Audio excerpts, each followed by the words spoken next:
ओम शांति। कहते हैं कि जो शादी का जोड़ा है, जो जोड़ियां हैं हमारी, वो भगवान तय करती है और ये पूर्णतः सत्य भी है, क्योंकि उसकी मर्जी से एक पत्ता भी नहीं हिलता है।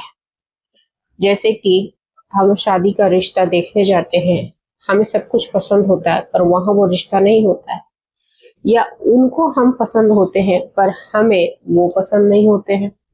ऐसी परिस्थिति जब बनती है तो रिश्ता नहीं होता है, पर होता किसके है? ईश्वर की मर्जी से। और वो समय आ गया है कि आप उस ईश्वर को प्रसन्न करके अपनी शादी का मार्ग प्रशस्त कर सकते हो, अपनी शादी का मार्ग खोल सकते हो। तो गुप्त नवरात्रि आज से स्टार्ट हो गई है, तो आपके पास पूरे 9 दिन है कि आप अपनी मनोकामनाएं, जो अधूरा सपना आपका रह गया, उसको पूरा कर लें। और उसके लिए आपको क्या चाहिए? मात्र 2 लौंग। पर शर्त सिर्फ एक ही है कि अपनी इस मनोकामना को गुप्त रखना है, किसी को भी नहीं बताना है। तभी आपकी ये मनोकामना पूर्ण होगी, तभी आपका ये अधूरा सपना पूर्ण होगा। लेकिन चाहिए सिर्फ 2 लौंग।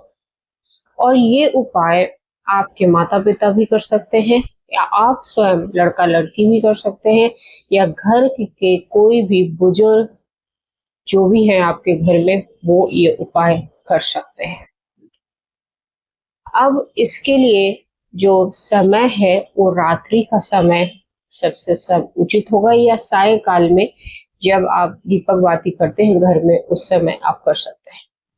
आपको गुप्त नवरात्रि में कोई व्रत नहीं करना है, कोई अनुष्ठान नहीं करना है, कोई पूजा पाठ नहीं करनी है। गृहस्थ के लिए सिर्फ 2 नवरात्रा होती है, सबको पता है, चैत और शरद ऋतु वाली, ठीक है।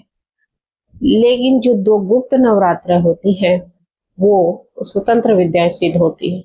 हमें कोई तंत्र विद्या सिद्ध नहीं करनी है, हमने अपनी ऑरा क्लींजिंग करनी है। हमें अपने अड़चनों को, बाधाओं को, रुकावटों को खत्म करना है जो हमारी शादी में बाधा कर रही है। तो उसके लिए आपको चाहिए ये सिर्फ 2 लौंग। और आप चाहो तो ये शाम को पूजा के समय जो दीपक जलाते उस समय भी आप उपाय कर सकते हो, नहीं तो रात को सोने से पहले भी आप ये उपाय कर सकते हो। बस इस 2 लौंग को कैसे आपको उपाय करना है, वीडियो में बने रहिए, बहुत पूरी अच्छे से बताऊंगी। कोई भी गलती नहीं करनी है और वीडियो को पूरा देखना है। और नए हैं तो चैनल को जरूर सब्सक्राइब करें।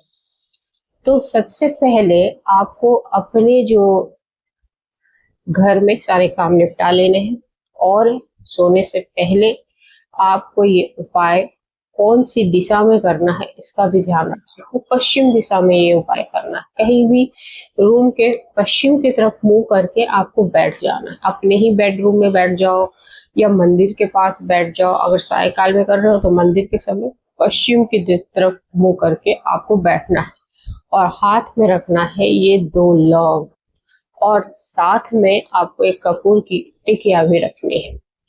अब इस 2 लौंग को सबसे पहले माता दुर्गा को नमन करना है।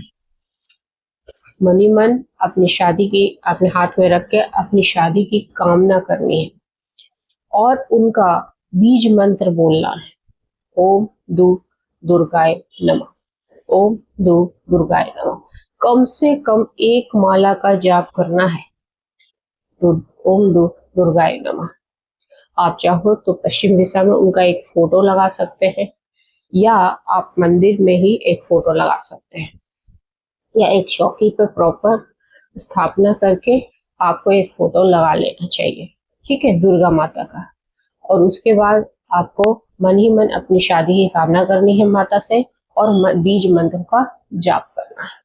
जब ये जाप पूरा हो जाए, ठीक है, तब इस 2 लौंग को जो आपने हाथ में रखा है, इसको आपको कपूर पे रखकर जला देना है। और इस प्रक्रिया को, इस काम को किसी को भी नहीं बताना, यही सबसे बड़ा नियम है। दूसरा, ये काम कितने दिन करना है? देखिए, आपको 9 दिन तो करना ही करना है, नवरात्र के 9 दिन लगातार करना ही करना है। लेकिन इसको कंटिन्यू आपको 21 दिन करना है, लगातार 21 दिन। बीज मंत्र सेम होगा, तरीका सेम होगा और करने वाले भी सेम ही इंसान होंगे। ऐसा नहीं कि आज मैंने कर लिया कल तुमने कर लिया, ये नहीं। ये स्थान भी सेम होगा, जगह भी सेम होगी और ये दो लोग भी अलग अलग होंगे क्योंकि वो तो जल जाएंगे। ठीक है, अब आपने ये उपाय करना है, मन में पॉजिटिव एनर्जी रखनी है और माता दुर्गा को नमन कर उपाय जरूर करिए। आपके बहुत काम की उपाय है और इसको दूसरों को बताइए। उपाय को मैं कर रहा हूँ ये मत बताना, वीडियो को शेयर करना।